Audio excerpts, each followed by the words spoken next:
ఓం శ్రీ గణేశాయ నమః. శ్రీ గురుభ్యో నమః. శ్రీమాత్రే నమః.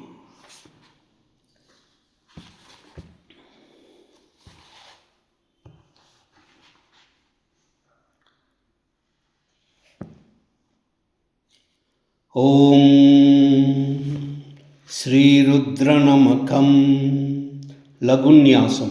అస్య శ్రీరుద్రస్య ప్రశ్నస్య అఘోరర్షిః అనుష్టుప్ ఛందః సంకర్షణమూర్తిస్వరూపో యోసావాదిత్య పరమపురుషः స ఏష రుద్రో దేవతా అగ్నిక్రతుర్చ మే మాయామిష్టగం శతరుద్రీయ జపాభిషేక వినియోగः. ఓం నమః శంభవే చ అగ్నిహోత్రాత్మనే అంగుష్టాభ్యాం నమః. ఓం మయోభవే చ దర్శపూర్ణమాసాత్మనే తర్జనీభ్యాం నమః. ఓం నమః శంకరాయ చ చాతుర్మాసాత్మనే మధ్యమాభ్యాం నమః. ఓం మయస్కరాయ చ నిరూఢపశుబంధాత్మనే అనామికాభ్యాం నమః. ఓం నమః శివాయ చ జ్యోతిష్టోమాత్మనే కనిష్ఠికాభ్యాం నమః. ఓం శివతరాయ చ సర్వయజ్ఞక్రత్వాత్మనే కరతలకరపృష్ఠాభ్యాం నమః. ఓం నమశ్చంభవే చ అగ్నిహోత్రాత్మనే హృదయాయ నమః. ఓం మయోభవే చ దర్శపూర్ణమాసాత్మనే శిరసే స్వాహా. ఓం నమః శంకరాయ చ శిఖాయై వౌషట్. ఓం మయస్కరాయ చ నిరూఢపశుబంధాత్మనే కవచాయ హుం. ఓం నమః శివాయ చ జ్యోతిష్టోమాత్మనే నేత్రత్రయాయ వౌషట్. ఓం శివతరాయ చ సర్వయజ్ఞక్రత్వాత్మనే అస్త్రాయ ఫట్. భూర్భువస్వరోమితి దిగ్బంధః. ధ్యానం. ఆపాతాళనభస్థలాంతభువన బ్రహ్మాండమావి స్ఫురత్ జ్యోతిస్ఫాటికలింగమౌళివిలసత్పూర్ణేందువాంతామృతైః. అస్తోకాప్లుతమేకమీశమనిశం రుద్రానువాకం జపన్ ధ్యాయేదీప్సితసిద్ధయే ధ్రువపదం విప్రో అభిషించే శివం. బ్రహ్మాండవ్యాప్తదేహావసితహిమరుచాభాసమానా భుజంగైః. కంఠే కాళాకపర్దా కలితశశికళా చండకోదండహస్తాః. త్రక్షారుద్రాక్షమాలా సులలితపువపుషా శాంభవా మూర్తిభేదాః. రుద్రా శ్రీరుద్రసూక్త ప్రకటిత విభవా న ప్రయచ్చంతు సౌఖ్యం. ఓం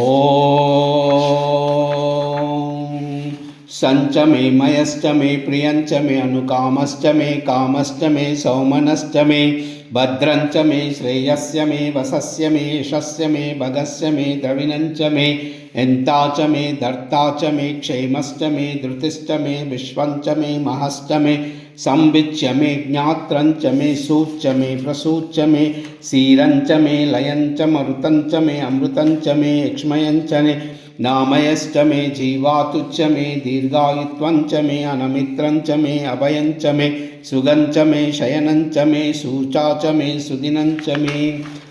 ఓం శాంతి శాంతి శాంతి. ఓం నమో భగవతే రుద్రాయ. ఓం నమస్తే రుద్రమన్యవౌతోత ఇషవే నమః. నమస్తే అస్తు ధన్వనే బాహుభ్యాముతతే నమః. యాత ఇషు శివతమా శివం బభూవతే ధనుః. శివాశరవ్యాయా తవతయా నో రుద్రమృడయా. యాతే రుద్రశివా తనూరఘోరా పాపకాశిని. తయా నస్తనువా శంతమయా గిరిశంతా విచాకసీః. యామిషుం గిరిశంతహస్తే బిభర్షస్తవే. శివాం గిరిత్రతాం కురు మాహిగంసి పురుషం జగత్. శివేన వచసా త్వా గిరిశాచ్చావదామసి. యదా నః సర్వమిజ్జగది యక్ష్మగుం సుమనా అసత్. అద్గవో దది వక్తా ప్రథమో దైవ్యోభిషక్. ఐగశ్చ సర్వాన్ జంబయన్ సర్వాన్ च यातु धान्यः असौयौ ताम्रौ अरुणौत बभ्रुः मङ्गलः एचेमागं रुद्राभितो दिक्षु श्रिता सहस्रशो वै शागुं येडहीमहे असौव्यो वसर्पति नीलग्रीवो विलोहितः उतैनं गोपादृशन्नदृशन्नुदहार्यः उतैनं विश्वाभूतानि सदृष्टो मृडयातिनः नमो अस्तु नीलग्रीवाय सहस्राक्षाय मीडुषे अतो ये अस्य सत्त्वानोऽहं तेभ्यो करं नमः प्रमुञ्चदन्वनस्तमुभयो यार्नियोर्च्छां याच्यते अस्तैषवः पराता भगवो वप अवतत्वदनुस्त्वगं सहस्राक्षशतेषु ते निशीर्य शल्यानामुका शिवो नः सुमना भव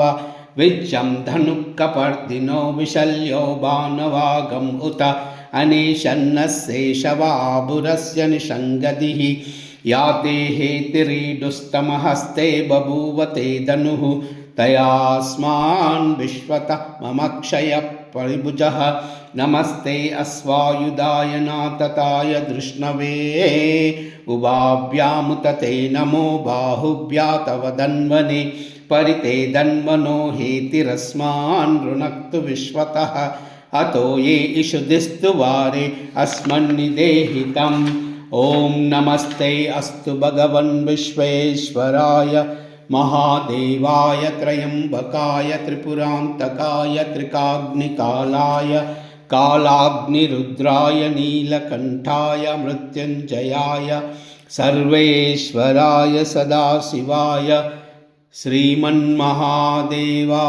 नमः। नमो हिरण्यभाववे सेनान्येति शाञ्चपतये नमो नमो वृक्षेभ्यो हरिकेशेभ्यः पशूनां पतये नमो नमः सस्पिञ्जराय द्विषीमते पदीनां पतये नमो नमः बभ्लुषाय विव्याधिने अन्नानां पतये नमो नमो हरिकेशायोपवीतिने पुष्टानां पतये नमो नमः भवस्य हेत्यै जगतां पतये नमो नमो रुद्राय तताविने क्षेत्राणां पतये नमो नमः सूताय हन्त्याय वनानां पतये नमो नमः रोहिताय स्तपतये वृक्षाणां पतये नमो नमः मन्त्रिणे वाणिजाय कक्षाणां पतये नमो नमो भुवन्तये वारिवस्कृता औषधीनां पतये नमो नमो उच्चैघोषाय क्रन्दयते पत्नीनां पतये नमो नमो कृत्स्नवीताय धावते सत्त्वनां पतये नमः नमः सहमानाय विव्याधिन अव्याधिनीनां पतये नमो नमो ककुबाय निषङ्गिने सेनानां पतये नमो नमो निषङ्गिन इषुदमते तस्कराणां पतये नमो नमो वञ्चते परिवञ्चते स्थायूनां पतये नमो नमो निचेरवे परिचराय अरण्यानां पतये नमो नमो सकृभ्याविभ्यो जिगागुं सद्भ्यो मुष्णतां पतये नमो नमो सिमद्भ्यो नक्तञ्चरभ्यः पकृतानां पतये नमो नमो बुष्णीषिने गिरिचराय कुलुञ्चानां पतये नमो नमो इषुमद्भ्यो धन्वाभिभ्यश्च वो नमो नमः आतन्वानेभ्यः प्रतिददानेभ्यश्च वो नमो नमो आयच्छद्भ्यो विश्रुत्वश्च वो नमो नमः सद्भक्षो विदभ्यश्च वो नमो नमः आसीनेभ्यः शयानेभ्यश्च वो नमो नमः स्वपद्यो जाग्रद्भश्च वो नमो नमः तिस्तभ्यो धावद्भश्च वो नमो नमः सभाभ्यः सभापतिभ्यश्च वो नमो नमः अश्वेभ्यो अश्वपतिभ्यश्च वो नमः नमः अव्याधिनीभ्यो विविद्यन्तिभ्यश्च वो नमो नमः उगुणाभ्यः सृगुंहतिभ्यश्च वो नमो नमः कृच्छेभ्यो घृतपतिभ्यश्च वो नमो नमः व्रातेभ्यो व्रातपतिभ्यश्च वो नमो नमः गणेभ्यो गणपतिभ्यश्च वो नमो नमः विरूपेभ्यो विश्वरूपेभ्यश्च वो नमो नमः महद्भ्यः क्षुल्लकेभ्यश्च वो नमो नमः रथेभ्यो रथपतिभ्यश्च वो नमो नमः रथेभ्यो रथपतिभ्यश्च वो नमो नमः सेनाभ्यश्च वो नमो नमः शत्रुभ्यः संग्रहीभ्यश्च वो नमो नमः सक्षभ्यो रथकारेभ्यश्च वो नमो नमः कुलालेभ्यः कर्मारेभ्यश्च वो नमो नमः पुञ्जिष्टेभ्यो निषादेभ्यश्च वो नमो नमः इषुकृद्भ्यो धन्वकृद्भ्यश्च वो नमो नमः मृगयुग्भ्यः श्वनिभ्यश्च वो नमो नमः शभ्यः स्वपतिभ्यश्च वो नमः नमो भवाय च रुद्राय च नमः शर्वाय च पशुपतये च नमो नीलग्रीवाय च शितिकण्ठाय च नमः कपर्दिने च व्युक्तकेशाय च नमः सहस्राक्षाय च शतधन्वने च नमो गिरिशाय च शिपिविष्टाय च नमो मीडुष्टमाय चेषुमते च नमो अश्वाय च वामनाय च नमो बृहते च वर्षीयसे च नमो वृद्धाय च संवृद्धन्वने च नमो अग्र्याय च प्रदम्याय च नमः आशवे चाजिराय च नमः शीघ्रियाय च सीभ्याय च नमः ऊर्म्याय च वस्वन्याय च नमः सौतस्याय च द्वीप्याय च नमो ज्येष्ठाय च कनिष्ठाय च नमः पूर्वजाय च परजाय च नमो मध्यमाय च अपगल्भाय च नमः जगन्याय च बुध्नियाय च नमः सौभ्याय च प्रतिसर्याय च नमो याम्याय च क्षेम्याय च नमः उर्वर्याय च कल्याय च नमः श्लोक्याय च वस्वन्याय च नमो वन्याय च कक्ष्याय च नमः श्रवाय च प्रतिश्रवाय च नमो आशुचैनाय च चाशुरताय च नमः शूराय च वबिन्दते च नमो वर्मिने च वरूदिने च नमो बिल्विने च कवचिने च नमः श्रुताय च श्रुतसेनाय च नमो दुन्दुभ्याय च हनन्याय च नमः धृष्णवे च प्रमुषाय च नमो धूताय च प्रहिताय च नमो निशिङ्गने चैषुदमते च नमो तीक्ष्णेनवे चायुधने च नमः स्वायुधाय च सदन्वने च नमः स्तुत्याय च पत्याय च नमः काट्याय च नीप्याय च नमः सूद्याय च सरस्याय च नमो नाद्याय च वैशन्ताय च नमः कूप्याय च भट्ट्याय च नमः वर्ष्याय च नमो मेघ्याय च विद्युत्याय च नमः ईद्रियाय च तप्याय च नमो वात्याय च रेश्मियाय च नमो वास्तव्याय च वास्तुपाय च ॐ हर हर हर हर हर हर हर नमः सोमाय च रुद्राय च नमः ताम्राय च अरुणाय च नमः शृंगाय च पशुपतये च नमः उग्राय च भीमाय च नमो अग्रे वदाय च दूरे वदाय च नमो अन्त्रे च हनीयसे च नमो वृक्षेभ्यो हरिकेशेभ्यः नमः ताराय नमः शम्भवे च मयोभवे च नमः शङ्कराय च मयस्कराय च नमः शिवाय च शिवतराय च नमः तीर्थाय च कूल्याय च नमः पार्याय च वार्याय च नमः प्रतरणाय च उत्तरणाय च नमः आतार्याय च आलाद्याय च नमः शप्याय च फेन्याय च नमः सिकत्याय च प्रवाहाय च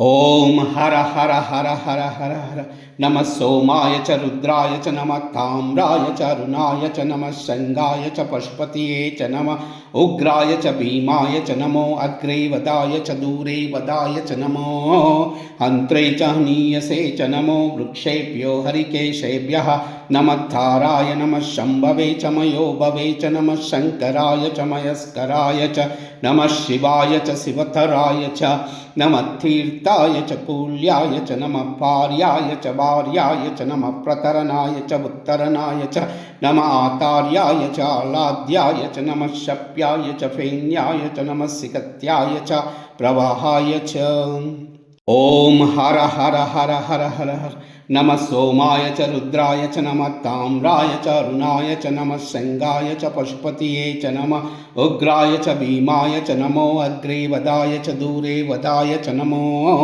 अन्त्रे च हनीयसे च नमो वृक्षेभ्यो हरिकेशेभ्यः नमः ताराय नमः शम्भवे च मयोभवे च नमः शङ्कराय च मयस्कराय च नमः शिवाय च शिवतराय च नमः तीर्थाय च कूल्याय च नमः पार्याय च वार्याय च नमः प्रतरणाय च उत्तरणाय च नमः आतार्याय च आलाद्याय च नमः शप्याय च फेन्याय च नमः सिकत्याय च प्रवाहाय च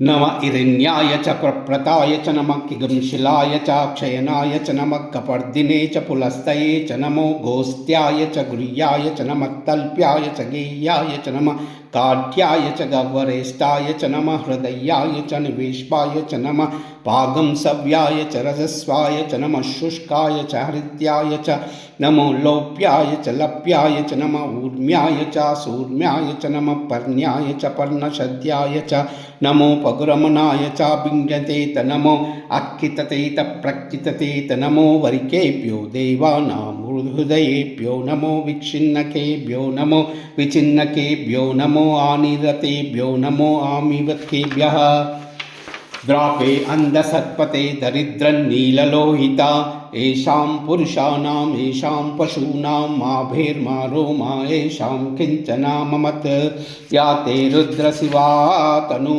शिवा विश्वाह भेषजी शिवा रुद्रश्च भेषजी तया नो मृडजीवसे इमागं रुद्राय तपसे कपर्दिने क्षयद्वीराय प्रभरामहे मतिं यदा नः समतद्विपदे चतुष्पदे विश्वं पुष्टं ग्रामे अस्मिन्ननातुरं मृडानो रुद्रोतनो मयस्य तद्वीराय नमसा विधेमते यच्चञ्चयोच्च मनुराजे पिता तदश्यामत्तदरुद्रौ प्रणीतौ बाणो महन्तं मुतमानो अर्भकं बाणो उक्षितं मुतमानो उक्षितं मानो वदी पितरं मोतमातरं प्रियामानो स्तनुवो रुद्ररीरिषः मानो सौते तनयो मानो आयुष्मानु गोषुमानु अश्वेषु रीरिषः वीरान् मानो रुद्रभामितो वदीर अविस्मतो नमसा विधेमते आरात्ने गोग्नवतपूरुषक्षयद्वीराय सुम्नमस्ते अस्तु रक्षाचनो अदितचैव बृहाद्याः गर्तसदं युवानं मृगन्न भीममुपहत्नुमुग्रं मृडा चरित्रे रुद्रस्तवानो अन्यन्ते अस्मिन्निव पन्तु सेना परिणो रुद्रस्य हेतिरुनक्तपरित्वेषय दुर्मतिरगायोः अवस्थिरामगवद्भस्तमनुष्यमीडुस्तोक्ताय तनयाय मृडया मीडुष्टमशिवतमा शिवो नः सुमना भवा परमे वृक्षायुधन्निधानकृत्तिं वसान आचर पिनाकं बिभ्रदागैः विकिरितविलोहित नमस्ते अस्तु भगवः यास्ते सहस्रगुं योतयोन्मन्मिव पन्तु ताः सहस्राणि सहस्रदा भावुस्तोवेतयः तासामीशानो भगवा पराचीनामुखाकृदी सहस्राणि सहस्रशो यो रुद्रादिभूम्यां तेषागुं सहस्रयोजने वदन्वानि तन्मसि अस्मिन् महदर्णवे अन्तरिक्षे भवादि नीलग्रीवाशितिकण्ठा शर्वा अथ क्षमाचराः नीलग्रीवाशितिकण्ठा दिवगुं रुद्रा उपश्रिताः ये वृक्षेषु सस्पिञ्जरा नीलग्रीवा विलोहिताः ये भूतानामधिपतयो विक्षिता कपर्दिनः ये अन्येषु विविद्यन्ति पात्रेषु पिबतो जनान् ये पदां पदि रक्षय ऐलवृदाय व्युदः ये तीर्थानि प्रचरन्ति श्रुकावन्तो निशिङ्गिनः एतावातश्च भूयागं सच्च दिशो रुद्रावितस्तिरे तेषागुं सहस्रयोजने वदन्वानि तन्मसि नमो रुद्रेभ्यो ये पृथिव्यां ये अन्तरिक्षे ये दिवि येषामन्नं वातो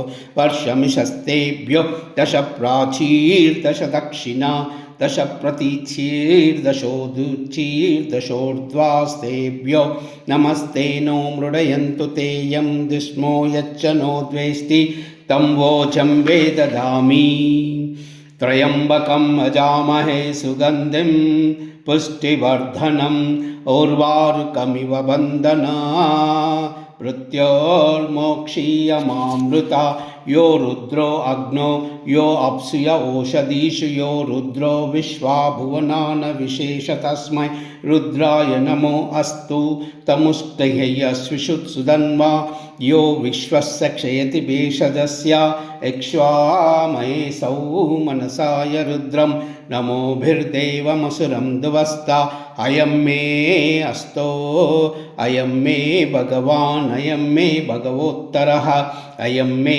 विश्वभेषजं शिवाभिमर्शना एते सहस्रमयुतं पाशा मृत्योमर्ताय हन्तवे तान् यज्ञस्य मायया ये सर्वान् यजामहे मृत्यवे स्वाहा मृत्यवे स्वाहा।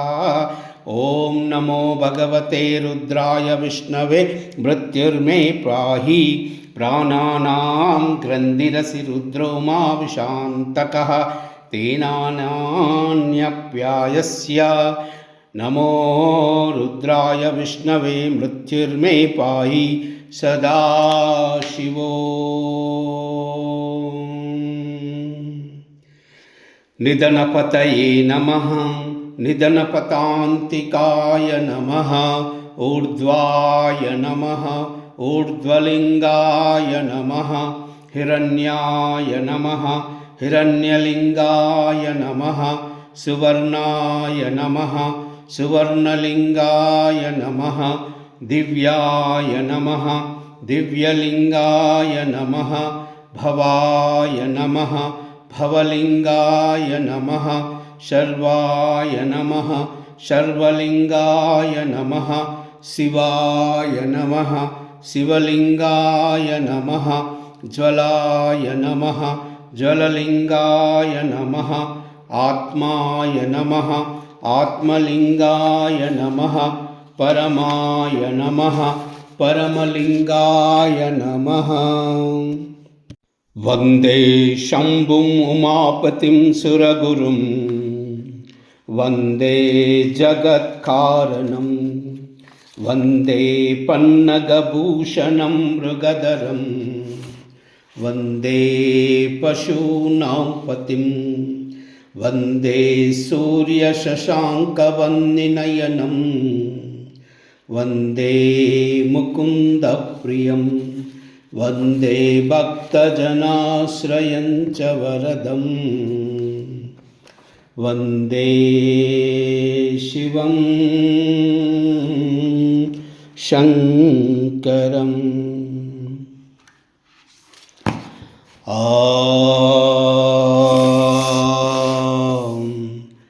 नमः शिवाय।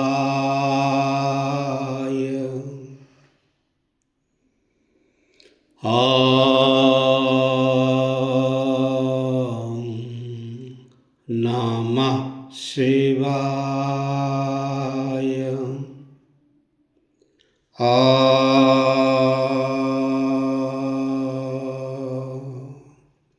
नमः शिवाय। नमो देव्यै महादेव्यै शिवायै सततं नमः।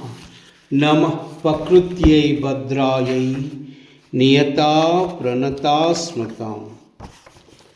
दृशाद्रागीयस्या दरदलितनीलोत्पलरुचा दवीयांशुं दीनं स्नपय कृपया मामपि शिवे। अनेनायं धन्यो भवति न च ते हानिर्यता वने वा हर्मे वा समकरनिपातो हिमकरः। दृशाद्रागीयस्या दरदलितनीलोत्पलरुचा दवीयांशुं दीनं स्नपय कृपया मामपि शिवे। अनेनायं धन्यो भवति न च ते हानिर्यता वने वा हर्मे वा समकरनिपातो हिमकरः। दृशाद्रागीयस्या दरदलितनीलोत्पलरुचा दवीयांसं दीनं स्नपय कृपया मामपि शिवे। अनेनायं धन्यो भवति न च ते हानिर्यता वने वा हर्मे वा समकरनिपातो हिमकरः। सर्वमंगला एतत् सर्वं श्रीमातचरणार्पणमस्तु। लोकाः समस्ताः सुखिनो भवन्तु, सर्वे जनाः सुखिनो भवन्तु। सर्वमंगला।